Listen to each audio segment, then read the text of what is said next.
Morning mga ka-electronics. Ito ayos tayo analyze Asahi microwave. So yan, buksan na natin sa likod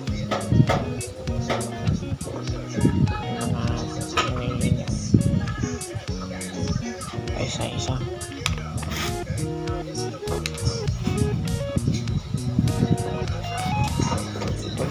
Pan bukas. So ako nga pala isang palang training sa container na sir nun. Mga palaki sir na yun, nakakulay puti dyan.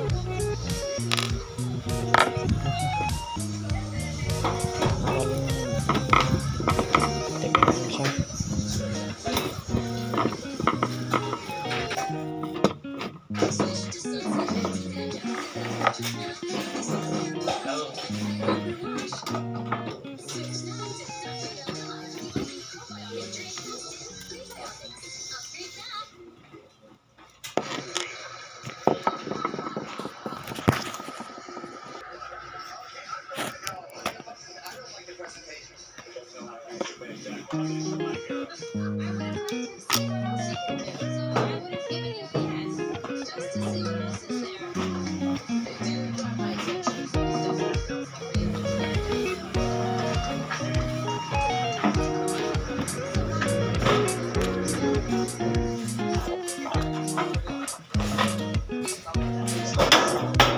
So ayun, nabuksan na natin.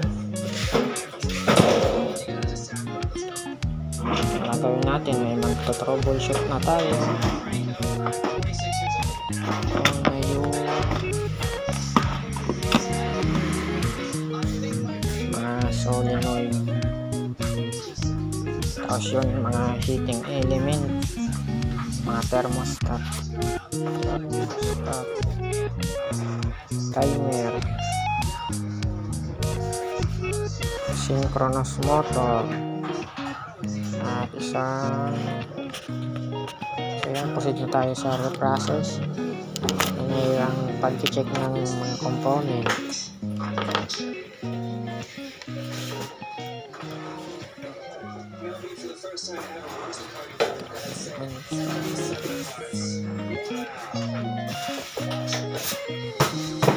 Dito testing tayo ng ilaw, yung light bulb, yung asynchronous motor, thermostat.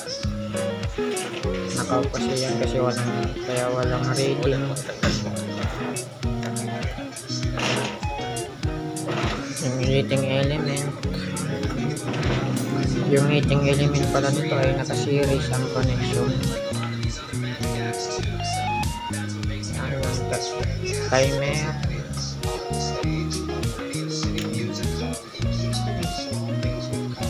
okay naman lahat ng mga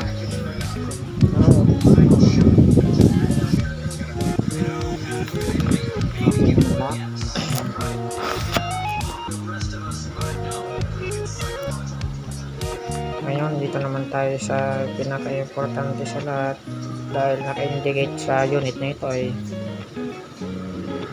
low heating.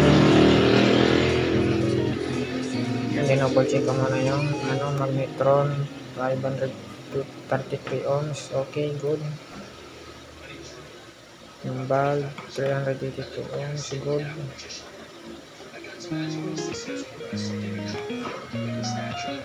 Ayan, nakasiro kasi yan kasi hindi ko pa ino-on yung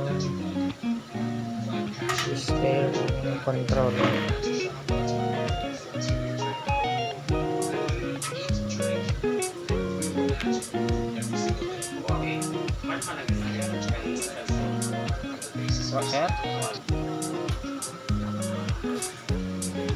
So yun, okay na. Ito yung heating element 25 ohms dapat yan ang mga reading naman.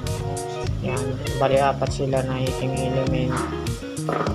Ngayon sa pag-test niyan, kailangan muna tanggalin yung isang terminal.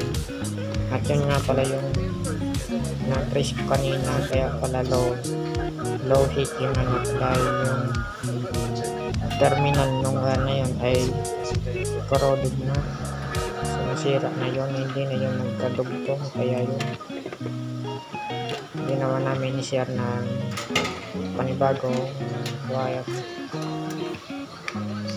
So bago ko yun ikabit, kailangan ko muna mag-testing ng heating element kung tama bang 25 ohms ang lumalabas.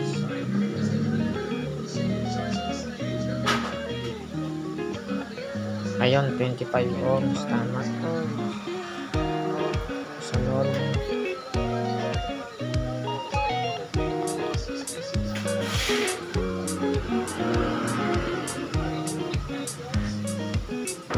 ohms, almost malapit lang naman.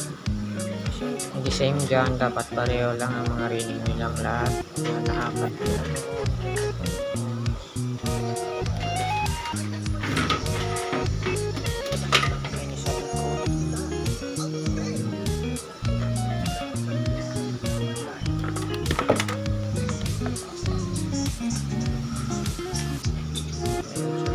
Balik na muna natin.